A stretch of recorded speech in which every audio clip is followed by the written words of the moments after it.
Les ondes radio. La couche atmosphérique, qui commence à partir de 500 km au-dessus du sol et qui atteint une altitude de 1000 km, est appelée ionosphère. Là, les atomes et les molécules ne sont pas déchargés, mais ionisés. En recevant ou en émettant des électrons, ils sont chargés d'électricité. En raison de ces atomes devenus ionisés et qui sont absorbés, les rayons de haute énergie du Soleil, la chaleur à l'intérieur de la couche peut parfois atteindre 2000 degrés Celsius. Pour l'atmosphère, l'ionosphère est comme un miroir composé d'ions. Heurtant quasiment ce miroir, nous trouvons les ondes électromagnétiques des émetteurs radio, ainsi que les transmetteurs TSF qui s'élèvent dans l'espace, dont certains sont ensuite renvoyés sur la Terre. Les ondes réfléchies atteignent alors tous les coins de la Terre, ce qui permet de suivre des émissions de radio et de télévision partout dans le monde avec une relative facilité.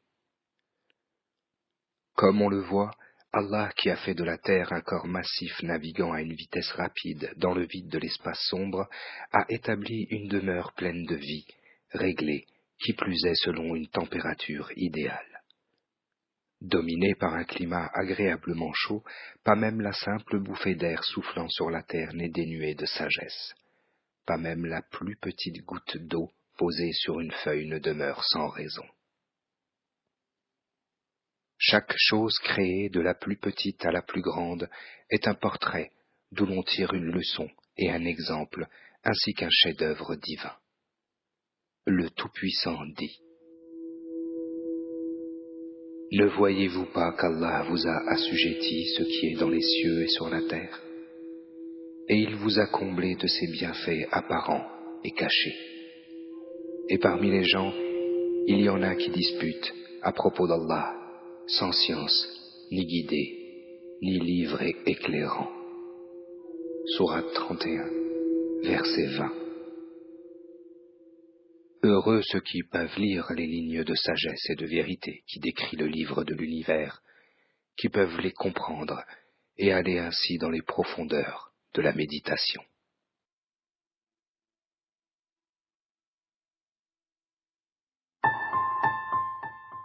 Nuages, pluie et neige.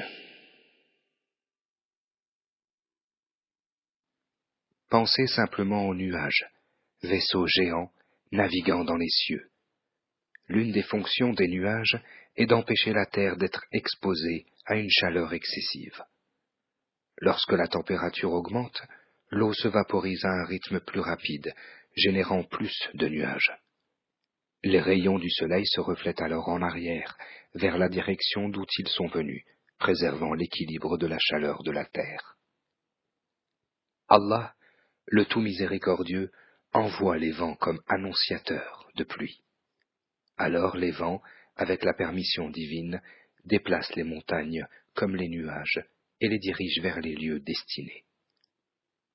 Le Tout-Puissant répartit les nuages dans le ciel comme il le souhaite et les rassemble, puis en extrait des gouttes de pluie desquelles il permet la croissance de divers fruits sur terre.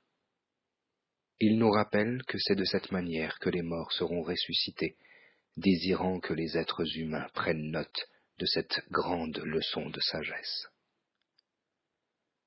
Le Tout-Puissant déverse sa miséricorde sur qui il veut.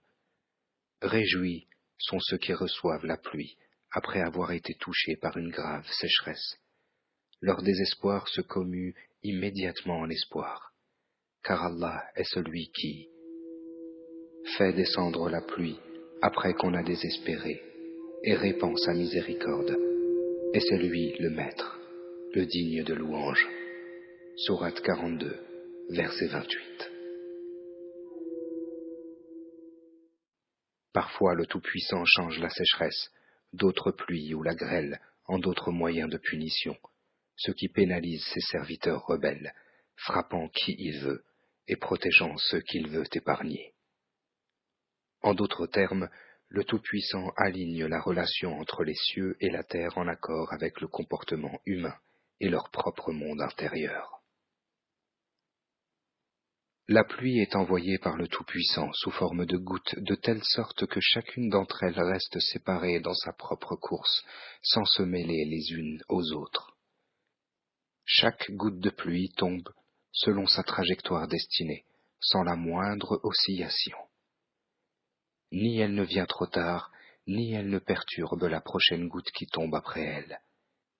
Si les hommes et les djinns tentaient d'unir leurs forces pour créer ne serait-ce qu'une simple goutte de pluie, ou bien s'ils tentaient d'estimer le nombre important de gouttes de pluie tombées dans un seul village en un instant, ils ne seraient pas en mesure de le faire. Seul le Créateur sait quel est leur nombre exact. Il y a aussi une sagesse inestimable dans les gouttes gelées de la grêle et dans les flocons de neige qui tombent comme du coton fin, tous deux composés d'eau fine. Qui dépose les gouttes de pluie ainsi que la neige qui tombe sur le sol et sur les plus hautes branches des arbres? En effet, l'eau est distribuée dans chaque moindre partie de feuille, mais elle demeure invisible. Grâce à leurs vaisseaux capillaires, chaque particule de la feuille, et en même temps l'arbre tout entier, reçoit sa part équitable en eau. Comment se fait-il que l'eau qui est censée s'écouler de haut en bas soit capable de suivre entièrement son cours jusqu'au sommet? Si les gouttes de pluie tombaient en conformité avec la loi de la pesanteur, chaque goutte aurait frappé la terre à la vitesse d'une balle rapide, et cela aurait signifié que les êtres vivants auraient subi une mort instantanée à cause de ces gouttes en forme d'obus. Pourtant, chaque goutte de pluie tombe sur le sol à une vitesse constante, lentement, sans causer le moindre mal ou dommage. Formée selon une mesure indiquée, l'eau prend en forme la forme de gouttes de pluie minuscules. Ensuite, grâce à la force de levage de l'air et de la fluidité des gouttes elles-mêmes, la force de gravité est équilibrée, permettant aux gouttes de heurter le sol à une vitesse constante. Ces vérités seules suffiraient à ceux qui méditent avec sagesse, appréciant combien est admirable l'organisation et l'harmonie divine, efficaces partout sur la terre dans laquelle nous vivons.